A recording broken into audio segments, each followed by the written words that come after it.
Assalamualaikum warahmatullahi wabarakatuh. Waalaikumsalam warahmatullahi wabarakatuh.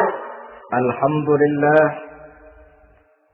Alhamdulillahil jabbaril qahhar, al-azizil ghaffar, khaliqil jannati wan nar. Wassalatu wassalamu ala sayyidina wa maulana Muhammadinil Mukhtar wa ala alihi wa ashabihil adhar. Amma ba'du. Saudara-saudara kaum muslimin rahimakumullah. Pada pertemuan kali ini kita akan membicarakan tentang neraka dan calon-calon penghuninya.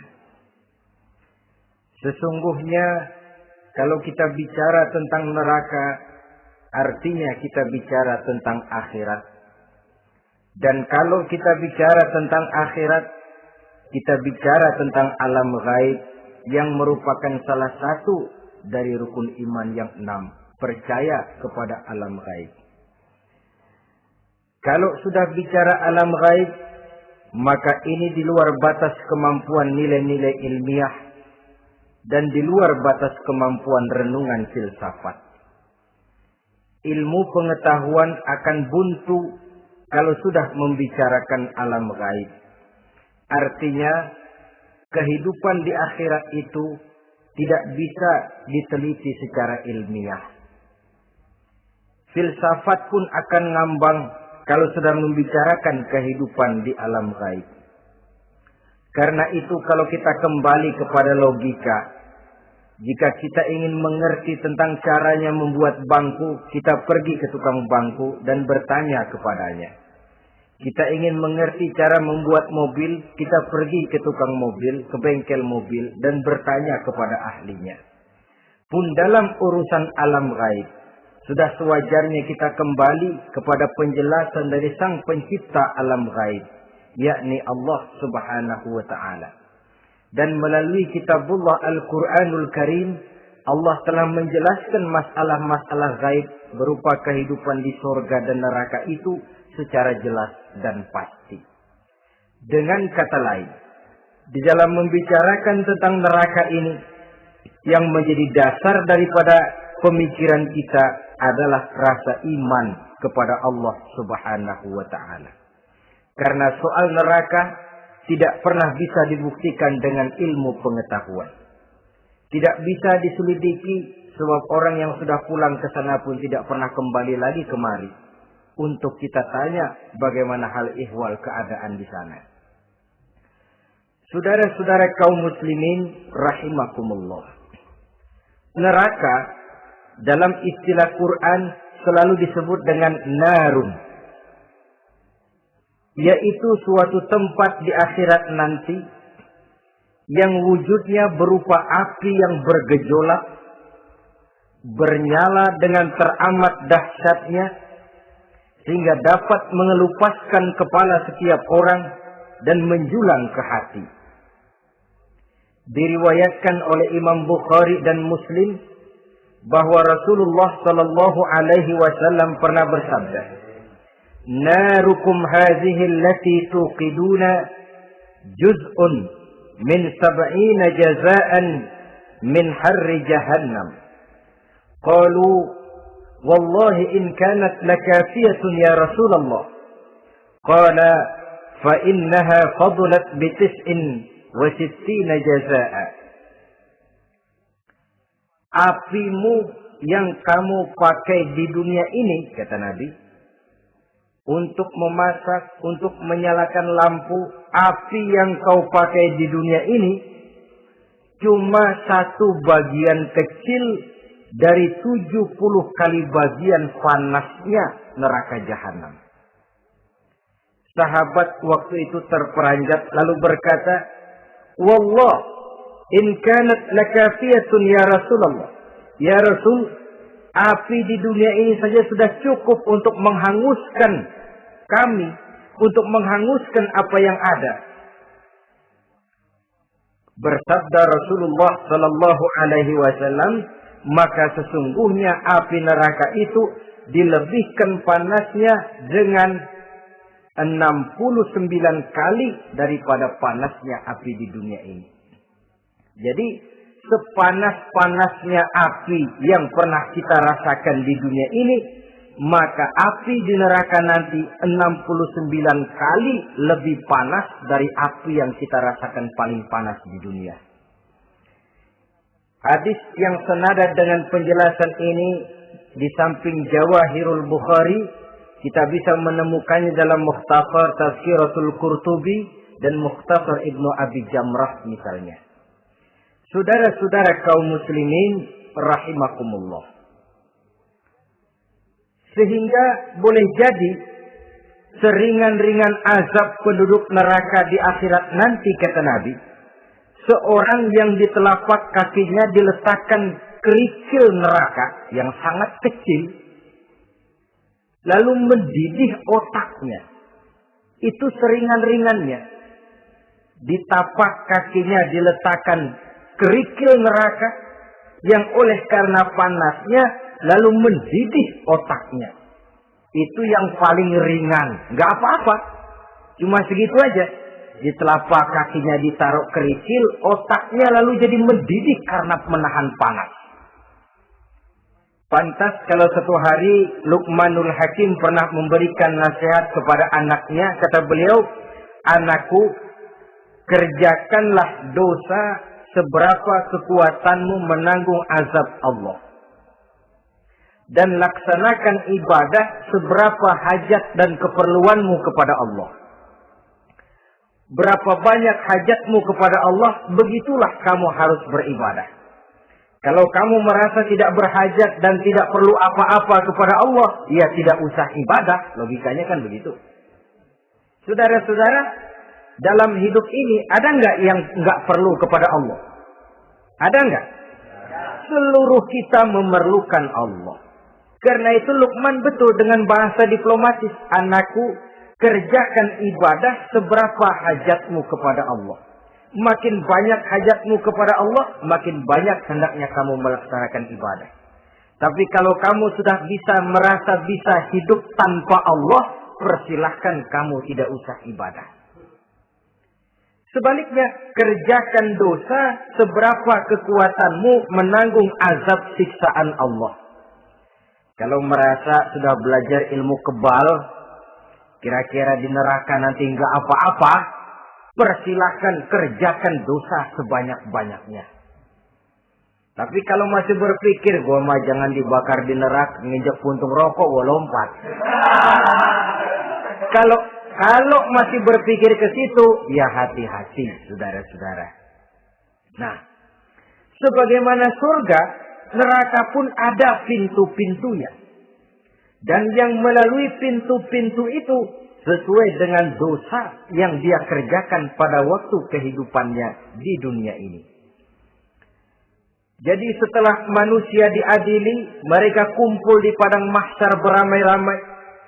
Yang mendapat kitab di tangan kanan, yang selamat dari proses pengadilan, yang sudah nyata lebih banyak kebaikannya daripada kesalahannya, wajah mereka berseri-seri. Tapi yang rapotnya merah, yang timbangannya lebih banyak kejahatannya, mereka mukanya udah pada gulem. Di tengah itulah kedengaran pernyataan dari Allah Subhanahu wa taala. Salamun qaulan min Rabbir Rahim. Ada ucapan selamat dari Allah, Tuhan yang Maha Pengasih dan Maha Penyayang. Salamun alaikum. Selamatlah kamu, wahai orang-orang yang kelak akan sampai ke surga. Yang lulus di pengadilan dapat ucapan selamat dari Allah. Tapi pada saat itu juga Allah mengatakan, wamtazul yawma ayyuhal mujrimun. Pada hari ini, semua orang-orang yang kurang ajar, supaya minggir. Wamtazul yawma ayyuhal mujrimun. Orang-orang yang durjana, kelompok durhaka, para pembuat dosa, misah hari ini, minggir semuanya. Kamu akan digiring ke dalam neraka. Saudara-saudara kaum muslimin rahimakumullah. baik mereka yang akan menuju surga, baik mereka yang akan masuk ke dalam neraka, sama melintasi satu jembatan yang melintang di atas neraka. Dalam surah Maryam ayat 71 dan 72, walaupun jembatan itu tidak digambarkan secara jelas, tapi kita temukan penjelasan Allah sebagai berikut. Wa inna minkum illa wariduha kana ala rabbika hatman maqdiyya thumma nunajjil ladzina taqaw wa nadharu adh-dhalimina fiha jasiyya. Saudara-saudara, dan tidak ada setiap orang pun kecuali mereka akan melalui api neraka itu. Adapun orang-orang yang bertakwa, mereka diselamatkan oleh Allah. Sedangkan orang-orang yang zalim, mereka terlempar ke dalam jurang neraka. Nah, itu yang dinamakan dengan sirat. Ada memang riwayat menjelaskan bahwa sirat itu kecilnya seperti rambut dibelah 7, tajamnya lebih tajam dari mata pedang. Tapi dalam banyak hal, orang lewat di atas sirat itu bergantung kepada amalannya waktu dia hidup di dunia ini.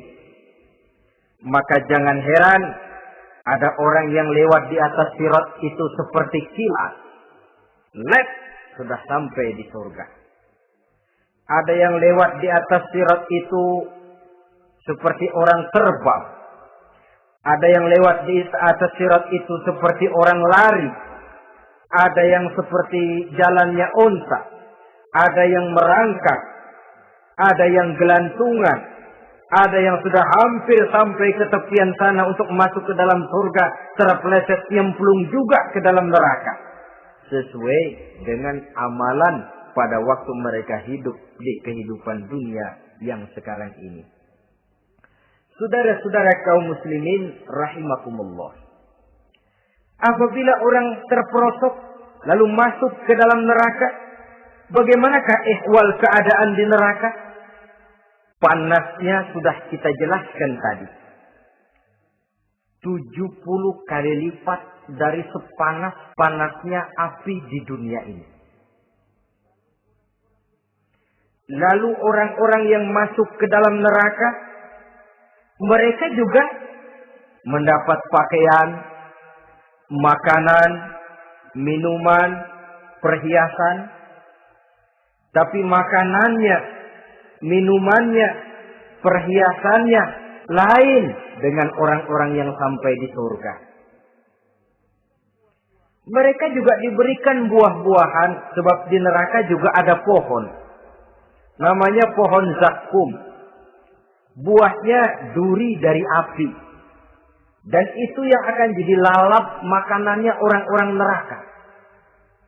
Di dalam surah As-Saffat ayat 64-65 Allah Subhanahu wa taala menjelaskan, "Innaha sajaratun takhruju fi aslil jahim, tal'uha ka'annahu ru'usus sayatin."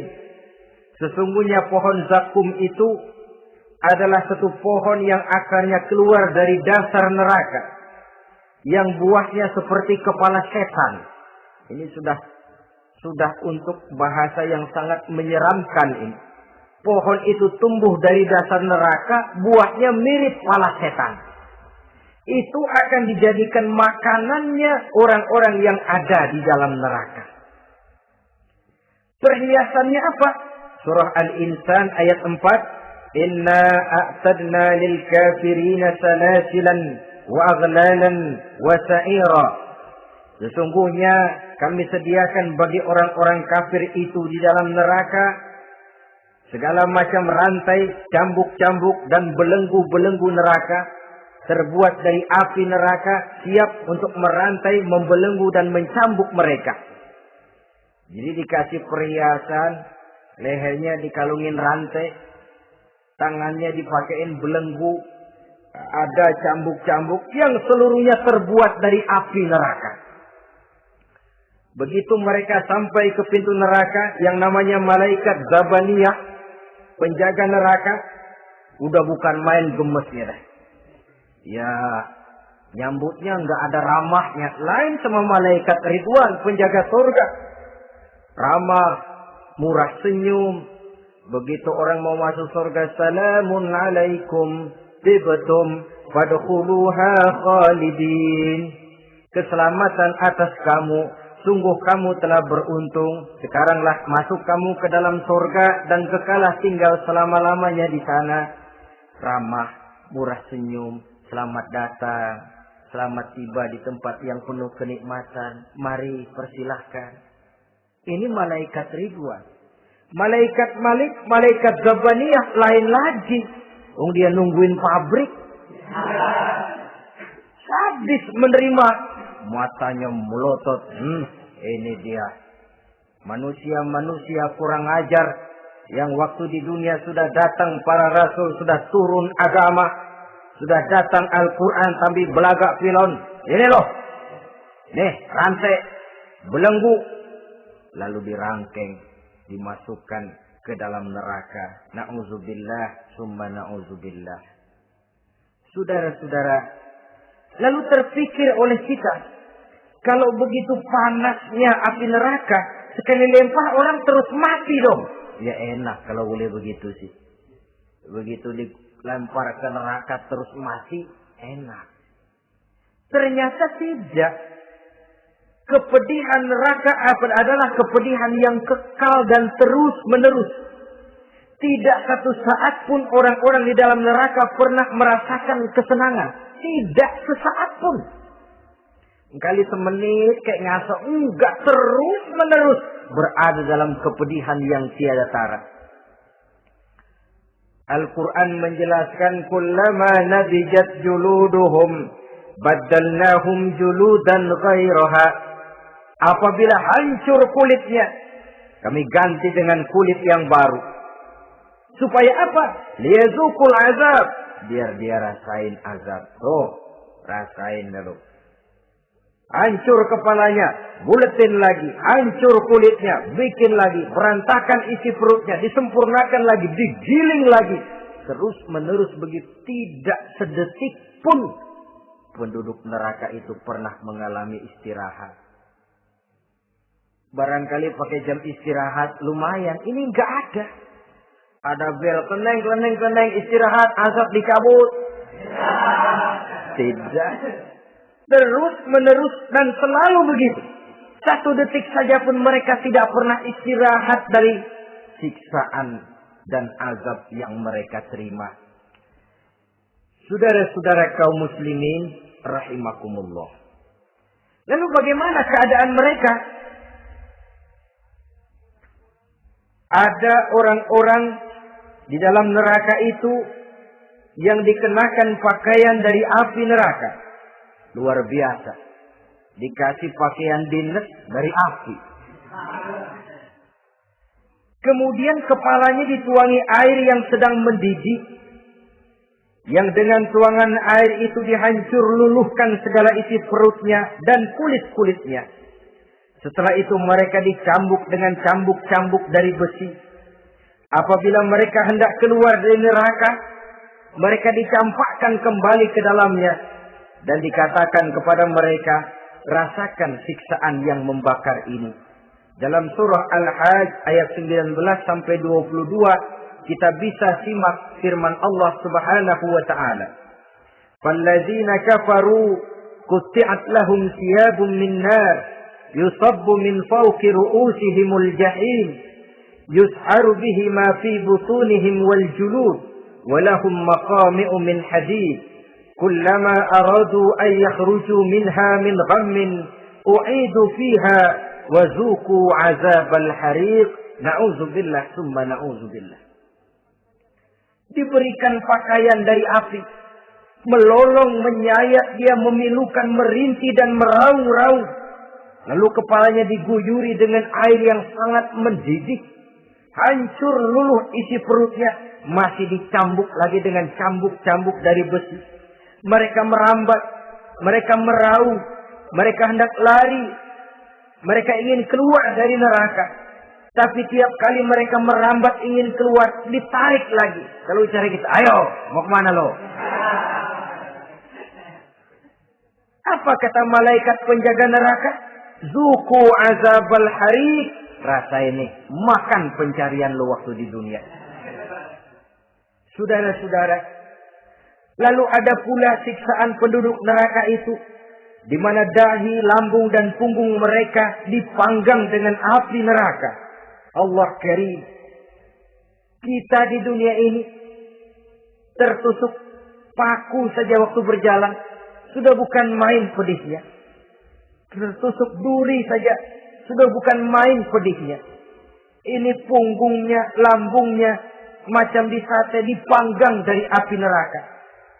Dalam At-Taubah ayat 35, kita temukan firman Allah, "Fi nari jahannama fatukwa biha ibahuhum wa junubuhum wa zuhuruhum." Na'udzubillah, summa na'udzubillah.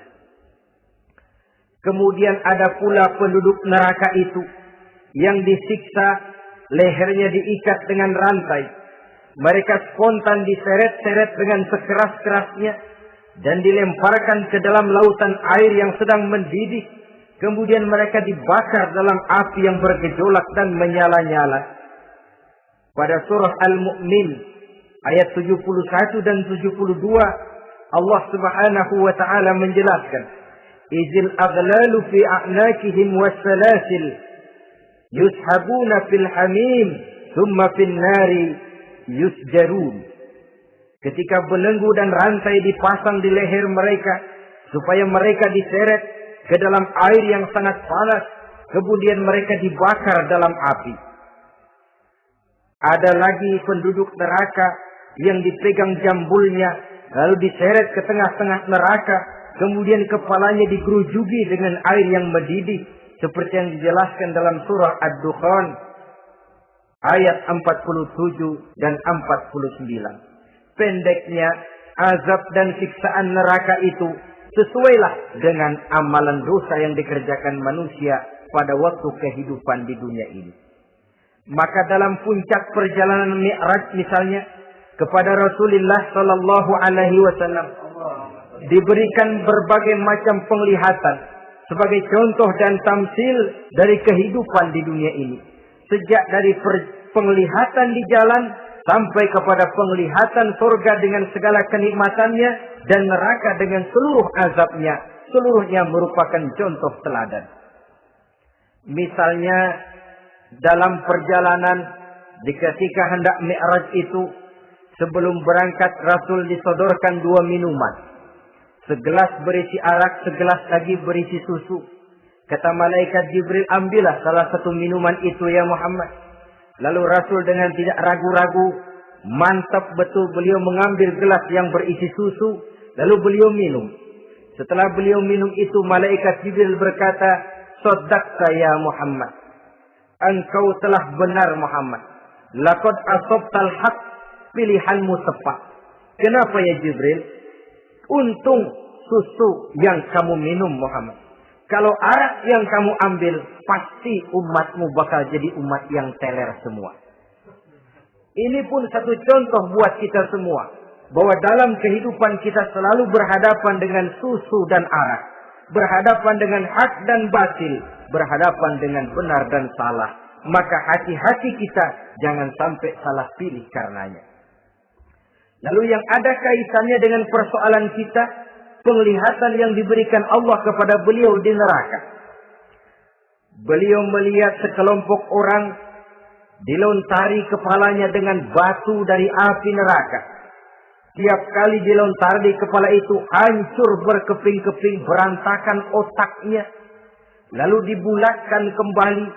Setelah kepala itu bulat kembali, disambitin lagi. Menjerit, meraung, merintih kesakitan, hancur kepalanya, berantakan otaknya. Lalu dibulatkan lagi, terus menerus begitu, tidak pernah berhenti.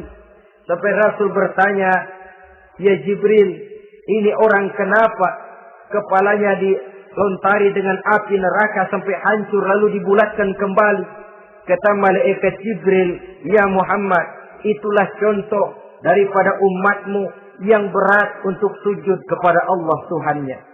Itulah contoh dari umatmu yang waktu hidup di dunianya tidak pernah mendirikan sholat sama sekali. Sombong yang paling sombong adalah sombong kepada Allah. Artinya tidak mau sujud kepada Sang Maha Penciptanya. Jadi barangkali saudara punya cita-cita atau keinginan, saya mau yang ini saja. Persilahkan, nggak usah sembahyang. Lalu ada lagi sekelompok kaum. Perutnya besar, sebesar rumah. Dililit dengan kala dan ular dari api neraka. Diseret-seret dia di jurang neraka. Dipatoki ular, hancur perutnya. Dibulatkan lagi perut itu. Diseret kembali, hancur lagi. Dibulatkan lagi. Terus menerus seperti itu. Kata Nabi Jibril, ini apa lagi?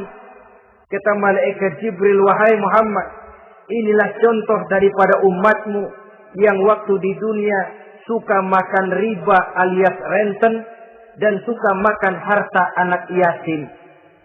Suka ngobyekin anak yatim. Sok jadi pengasuh anak yatim. Anak yatimnya lapar, pengasuhnya yang pada kenyang. Saudara hadirin yang saya muliakan. Orang yang makan riba alias renten. Orang yang makan harta anak yatim. Begitu gambaran yang diperlihatkan kepada baginda Rasulullah Sallallahu Alaihi Wasallam. Sebagian lagi ada penduduk neraka yang kukunya terbuat dari tembaga dari api neraka. Panjang sangat kukunya itu. Lalu mencakar-cakar mukanya sendiri. Hancur mukanya, berantakan, dicakari oleh kukunya itu.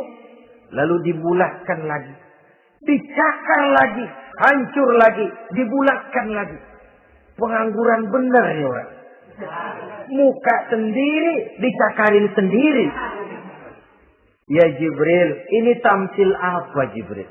Ya Muhammad, itulah contoh dari umatmu yang pada waktu di dunianya nggak pernah rukun sama sesama saudaranya muslim. Suka nyari aib orang lain. Suka ngejelekin orang lain, padahal orang lain itu saudaranya seakidah. Kan sama dengan nyakar muka sendiri namanya. Menepuk air di dulang, terpercik muka sendiri. Kejelekan saudaranya dikorek-korek, aib saudaranya diobral di pasar umum. Orang macam itu nanti tangannya akan tumbuh kuku panjang dari tembaga yang akan mencakar dan mengoyak-ngoyak mukanya sendiri. Itu kita bisa lihat nanti.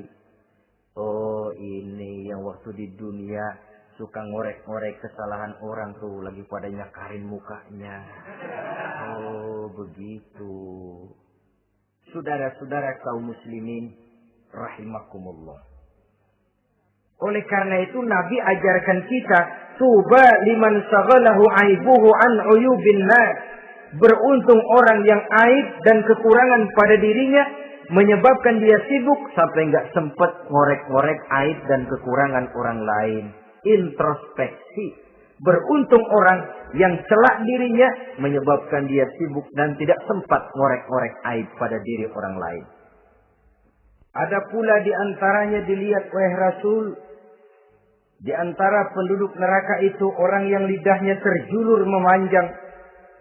Kemudian dipotong lidah itu dengan gunting dari api neraka.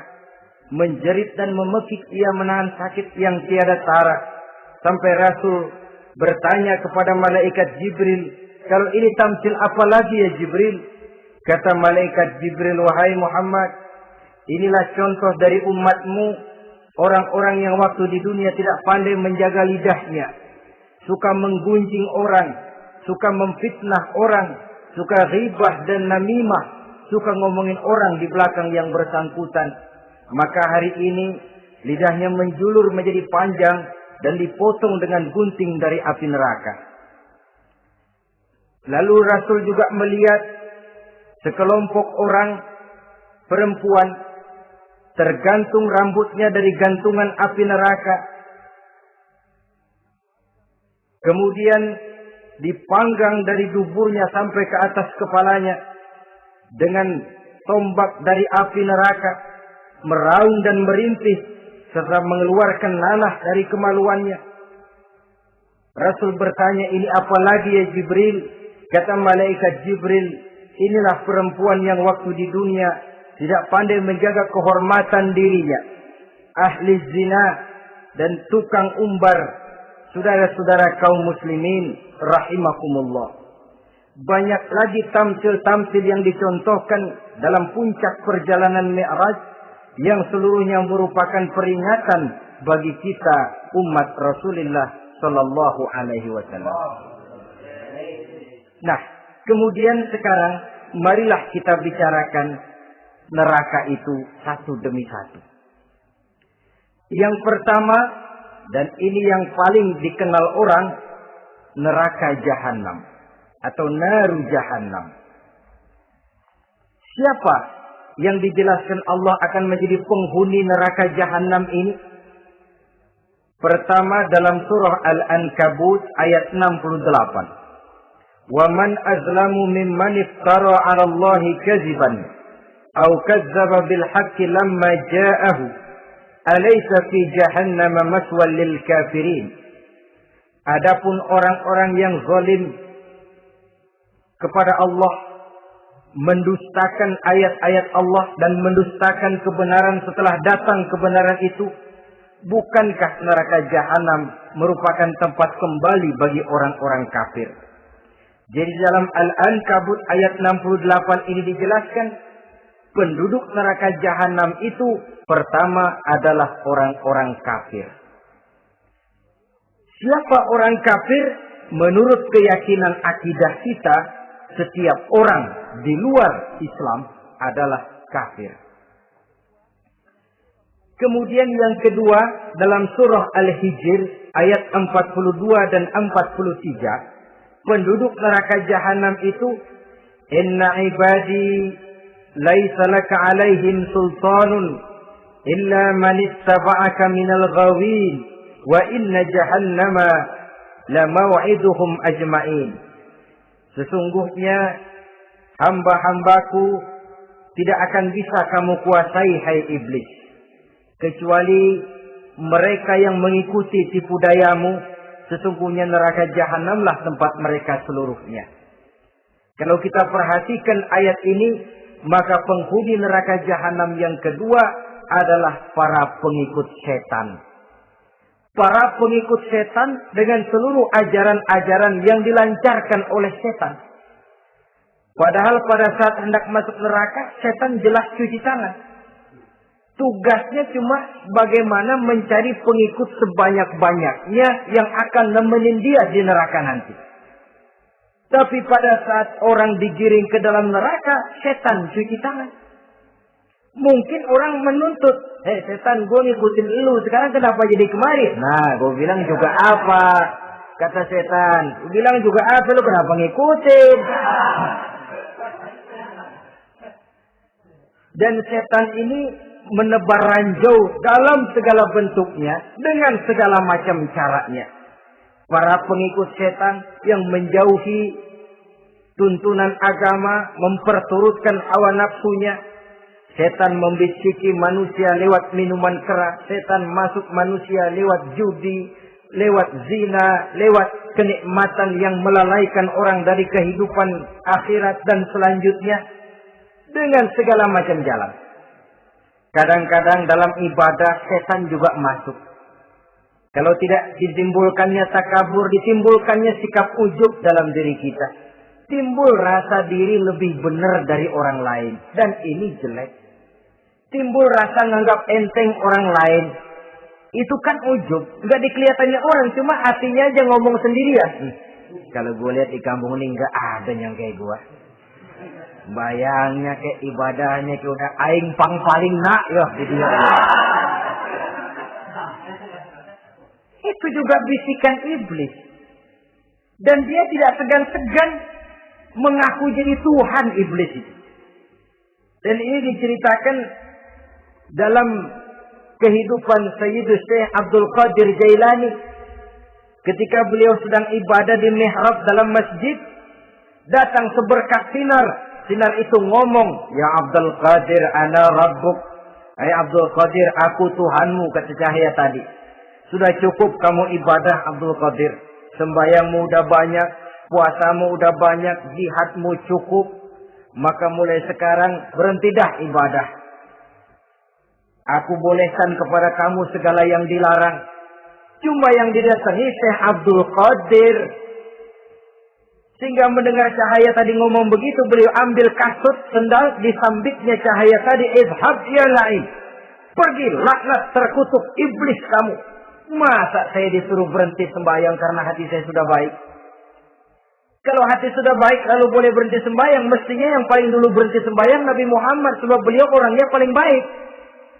Tapi Nabi hatinya baik, sholat jalan terus, hukum halal haram berlaku.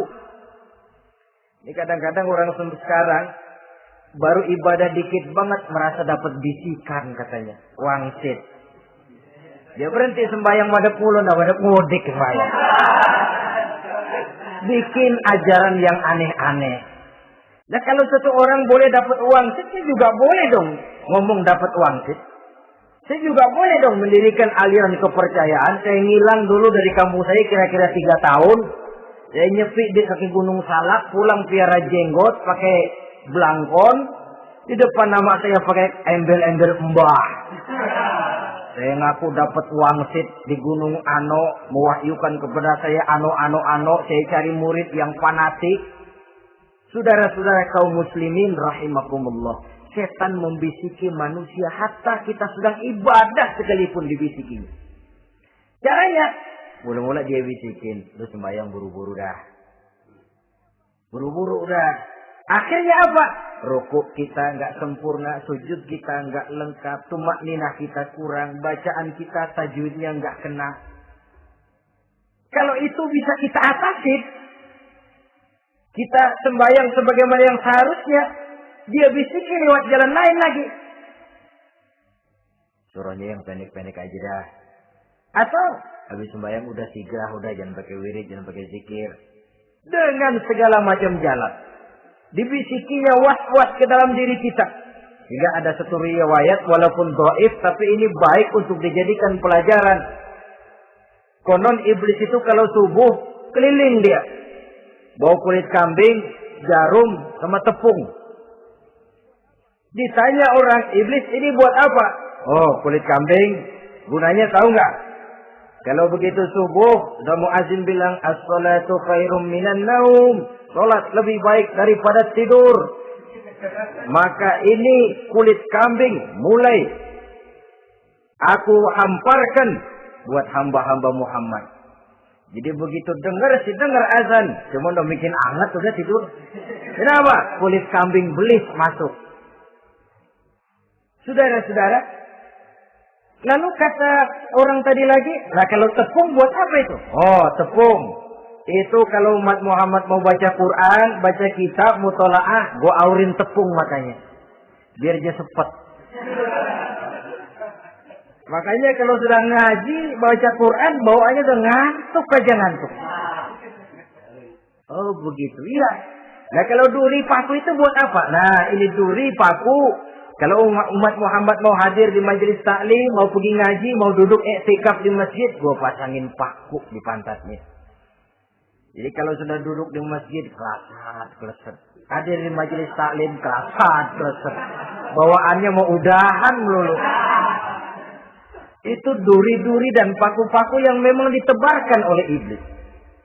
Saudara-saudara kaum muslimin rahimakumullah. Jadi para pengikut setan dengan segala macam perangkapnya ini pun. Ya perangkap setan itu ya dunia. Dunia itu ya isinya harta, tahta, wanita. Kan perangkap dunia itu. Harta, tahta, wanita. Ini sering bikin orang buta. Perangkap dunia. Dan merupakan perangkap setan sekaligus. Nah, yang ketiga, penghuni neraka jahanam adalah para pembuat dosa, orang-orang yang durhaka. Dalam Thaha ayat 74 Allah menjelaskan, innahu may ya'ti rabbahu mujriman fa inna lahu jahannam. Sesungguhnya orang-orang yang datang menghadap Allah dengan berlumuran dosa, maka sesungguhnya bagi mereka adalah neraka jahanam. Dan yang keempat, penghuni neraka jahanam orang yang kufur nikmat. Tidak cuma kufur iman, tapi kufur nikmat bisa menyebabkan orang masuk neraka jahanam.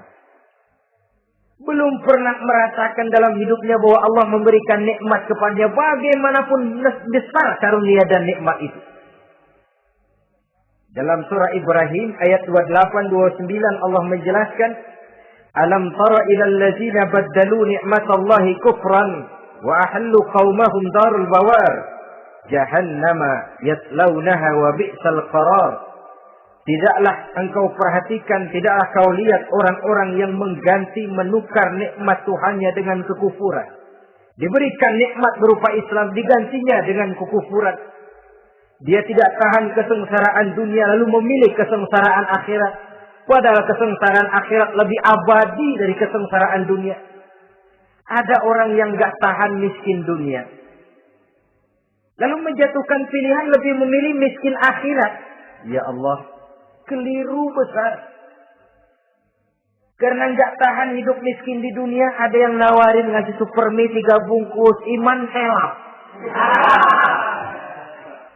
Ada yang ngasih beras, pindah agama. Ada yang bawain pakaian bekas, tukar akidah, pindah iman. Innalillah. Ditukar kemiskinan dunia dengan kemiskinan akhirat. Padahal kemiskinan dunia berapa tahun? Setahun umur manusia. Sepanjang-panjang umur orang sekarang kan. 100 tahun udah jarang umur orang sekarang. 70 aja udah cakep tuh. Sebenarnya kalau 70 tuh ada jatah lebih tuh, 7 tahun. Toh kalau ikut Nabi 63 tahun kan, Nabi wafat. Kalau kita sudah umur 70 tuh ada jatah ekstra 7 tahun. Oh ya, dimanfaatkan baik-baik mestinya. Taruhlah kemiskinan dunia, bagaimanapun melaratnya dunia, bagaimanapun sengsaranya dunia, cuma sebatas umur kita. Tapi kalau nikmat Islam ini harus kita tukar dengan yang lain. Baddalu ni'matallahi kufran. Menukar, mengganti nikmat yang diberikan Allah dengan kekufuran. Artinya kita menukar kemiskinan sementara dan kita memilih kesengsaraan dan kemiskinan abadi. Di akhirat kita miskin, di neraka kita miskin, miskin abadi. Di neraka kita sengsara, sengsara abadi. Saudara-saudara kaum muslimin rahimakumullah. Itu neraka jahanam. Yang kedua dinamakan neraka jahim. Siapa mereka ini para penghuninya? Siapa mereka ini para penghuninya?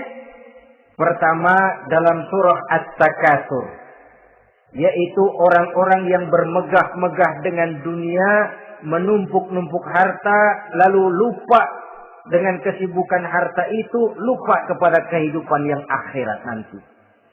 Alhaakumut takatsur hatta zurtumul maqabir kalla sawfa ta'lamun thumma kalla sawfa ta'lamun kalla law ta'lamuna ilmal yaqin la tarawunnal jahim.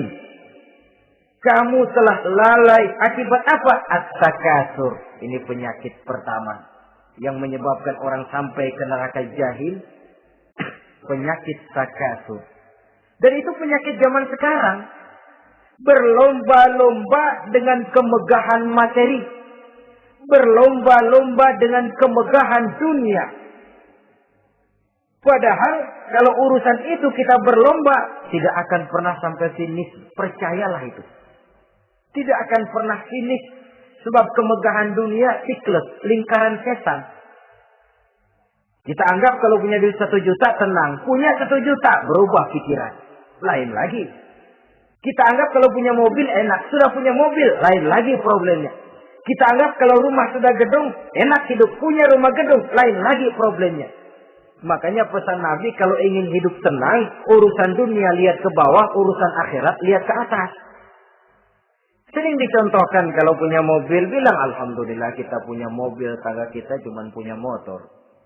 Kata yang punya motor, syukur banget kita punya motor, tangga kita punya sepeda doang. Kemana-mana kekejek mulu. Dayung. Kata yang punya sepeda, alhamdulillah kita punya sepeda, tetangga kita cuma jalan kaki, kemana-mana ngetuk mulu. Kata yang jalan kaki, alhamdulillah masih bisa jalan. Tangga kita sebelah lumpuh bertahun-tahun gak kemana-mana.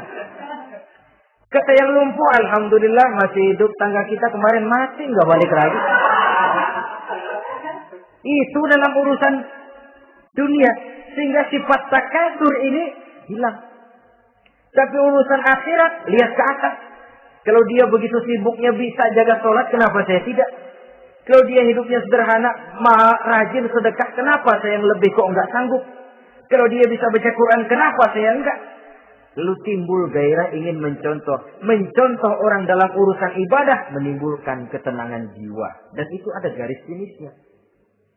Tapi kalau yang lumpuh lihat yang bisa jalan lihat yang naik sepeda, yang sepeda naik punya lihat motor, sudah punya motor lihat mobil, lihat pesawat terbang, lihat kereta api. Kapanlah awaknya mau bersyukur? Yang ada kurang saja padahal nikmat itu tidak pernah berhenti. Bukan dilarang orang kaya. Tetapi perlombaan memperkaya diri itu yang dilarang. Karena kalau sudah perlombaan namanya jor-joran sifatnya. Prinsipnya tujuan menghalalkan cara ini yang dijaga oleh agama. Saudara-saudara, selain penyakit takasur yang menyebabkan orang sampai ke neraka jahim, juga perbuatan durjana. Dalam Al-Infitor ayat 13-14, Innal abrara lafi na'im wa innal fujjara lafi jahim. Orang-orang yang berbakti, berbuat kebajikan, mereka akan mendapatkan neraka surga naim. Tetapi orang-orang yang fujar, durjana, kurang ajar, durhaka, lafi jahim, mereka akan mendapatkan neraka jahim. Lalu siapa lagi penghuni jahim itu? Orang-orang yang menentang dan menantang ayat-ayat Allah. Wallazina sa'au fi ayatina mu'ajizin ulaika ashabul jahim. Dan orang-orang yang berusaha menantang ayat-ayat Allah sehingga melemahkan orang-orang yang mau mengikuti rasul-rasul Allah. Menantang ayat Allah dan membuat lemah orang yang mengikuti rasul. Melemahkan semangat orang yang mau mengikuti khitah dan perjalanan Rasul. Kamu bangun masjid, iya. Berat, jangan. Jangan aja kapok. Majelis taklim, pahit. Ngaji, berat, melemahkan ini. Sudah dia rusak, merusak lagi. Kalau rusak kan cuma sendirian. Ini tidak, sudah rusak, merusak. Mu'ajizin, melemahkan orang-orang yang mau mengikuti ayat-ayat Allah. Dan itu tidak jarang zaman sekarang ini. Orang yang melemahkan semangat kita dalam berjuang menegakkan kebenaran. Kita yakin Islam agama yang benar, kita yakin Islam agama yang sempurna. Ada saja orang yang melemahkan semangat kita. Yang berteori bahwa ada ayat-ayat Quran yang tidak relevan lagi dengan situasi dan kondisi. Yang berteori bahwa Nabi Muhammad cuma sebagai manusia biasa yang tidak terlepas kemungkinan dari salah. Pendeknya melemahkan nilai-nilai semangat kita untuk memperjuangkan Islam ini. Ini pun termasuk mu'ajizin. Mereka akan menemukan nanti di akhirat kapling di dalam neraka yang dinamakan neraka jahim. Na'udzubillah summa na'udzubillah. Yang ketiga, saudara-saudara, di antara nama neraka itu adalah neraka hawiyah. Siapa penghuni neraka hawiyah ini? Dalam surah Al-Qari'ah ayat 8-11 dijelaskan secara simpel, wa amma man khaffat mawazinuhu fa ummuhu hawiyah. Adapun orang-orang yang ringan timbangan kebaikannya, maka tempatnya adalah neraka hawiyah. Artinya, orang ini lebih berat timbangan kejahatannya. Sedikit kebaikannya, sehingga jadi ringan di timbangan akhirat nanti. Sholat. Puasa. Zakat. Tapi dosa yang dikerjakan masih lebih banyak ketimbang kebaikan yang dikerjakannya itu. Maka orang semacam ini apabila tidak mendapat syafaat, maka dia akan masuk ke dalam neraka yang namanya neraka hawiyah. Lalu yang keempat, neraka wail. Dalam surah Al-Ma'un ayat 1-7 garis besarnya yang mendapat neraka wail adalah para pendusta agama. Siapa sih pendusta agama itu? Ara'aita allazi yukadzibu bid-din? Tidakkah kamu lihat siapa orang-orang yang mendustakan agama? Mendustakan agama, beragama tapi bohong, sholatnya bohong, hajinya bohong, puasanya bohong, mendustakan agama. Siapa mereka? Fadzalikal ladzi yad'ul yatim. Pertama, orang yang suka menghardik anak yatim. Anak yatim yang lemah, anak yatim yang tidak berdaya, yang hidup dipayungi kemiskinan dan kekurangan, bukan ditolongnya, malah dihardiknya. Jangan lupa, saudara yang sudah 2-3 kali pergi ke Makkah, saudara yang khusyuk dalam sujudnya, saudara yang mantap dalam puasanya, mungkin saja bisa terhalang masuk ke dalam surga. Karena di samping rumah saudara ada anak yatim merintih menahan lapar dan haus. Saudara tahu, saudara mampu, tapi saudara diam saja, tidak mau mengulurkan tangan. Mungkin itu yang akan mengganjal saudara untuk masuk ke dalam surga. Wala yahuddu ala tu'amil miskin. Mereka membiarkan fakir miskin, tidak memberikan makan. Kemudian fawailul lil musallin. Mereka juga melalaikan salat. Allazina hum an salatihim sahun. Allazina hum yura'un. Mereka juga riak di dalam amalnya. Saudara hadirin kaum muslimin rahimakumullah. Melalaikan salat, kemudian riak dengan amalnya, termasuk amalan salatnya. Kalau jadi imam, bahasanya dibuat sepasih-pasihnya, surahnya yang panjang-panjang, paling pendek sabbihis sama wadduha. Tapi kalau sholat sendirian cukup qul huwallahu ahad sama inna a'tainakal kautsar. Hilang lagi nilai keikhlasannya. Dan terakhir, mereka enggan untuk membayar zakat. Yang memenuhi ciri-ciri inilah yang dikatakan sebagai pendusta agama. Menghardik yatim, membiarkan fakir miskin, melalaikan sholat, riya, dan enggan membayar zakat. Mereka divonis mendapat neraka wail seperti dalam surah Al-Ma'un ayat 1 sampai dengan 7. Saudara-saudara kaum muslimin rahimakumullah. Yang kelima, neraka sa'ir. Neraka sa'ir ini pertama buat mereka yang memakan harta yatim. Kalau tadi tidak mau membantu, ini malah membantu tapi tujuannya malah ngobyekin anak yatim. Mereka yang memakan harta yatim dalam An-Nisa ayat 10. Innal ladzina ya'kuluna amwalal yatama zulman innama ya'kuluna fi butunihim nara wa sayaslawna sa'ira. Sesungguhnya orang-orang yang memakan harta anak-anak yatim dengan zalim, mereka sebenarnya telah memakan neraka, memasukkan api neraka ke dalam perutnya. Mereka akan dilontarkan ke neraka sa'ir. Selain itu, orang-orang yang mengingkari apa yang diturunkan oleh Allah Subhanahu wa Ta'ala, mengingkari kebenaran Quran, mengingkari Rasul, pendeknya mengingkari Islam, dijelaskan dalam surah Luqman ayat 21. Yang keenam, saudara-saudara, yang dinamakan dengan neraka lago namanya. Pertama, untuk pembangkang dan orang yang menjauhi agama. Yang kedua, orang yang berpaling dari kebenaran. Dan yang ketiga, orang yang suka menumpuk-numpuk harta dan menyimpannya. Tidak mau membayar zakat, infak, apalagi sedekah. Ini kita temukan penjelasannya dalam surah Al-Ma'arij ayat 15 dan 17. Yang ketujuh, dinamakan neraka Sakor. Siapa penghuni neraka Sakor ini? Pertama, orang yang tidak pernah sholat. Yang kedua, tidak pernah memberi makan orang-orang miskin. Yang ketiga, ahli membicarakan yang batil. Strategis betul dia, ulung kalau sudah mengatur kebatilan. Kemudian yang keempat, orang yang mendustakan hari akhir. Dalam surah Al-Muddatsir ayat 42 sampai 47, kepada penduduk neraka Saqar ditanya, "Ma salakakum fis Saqar?" Apa yang menyebabkan kamu masuk ke dalam neraka Saqar?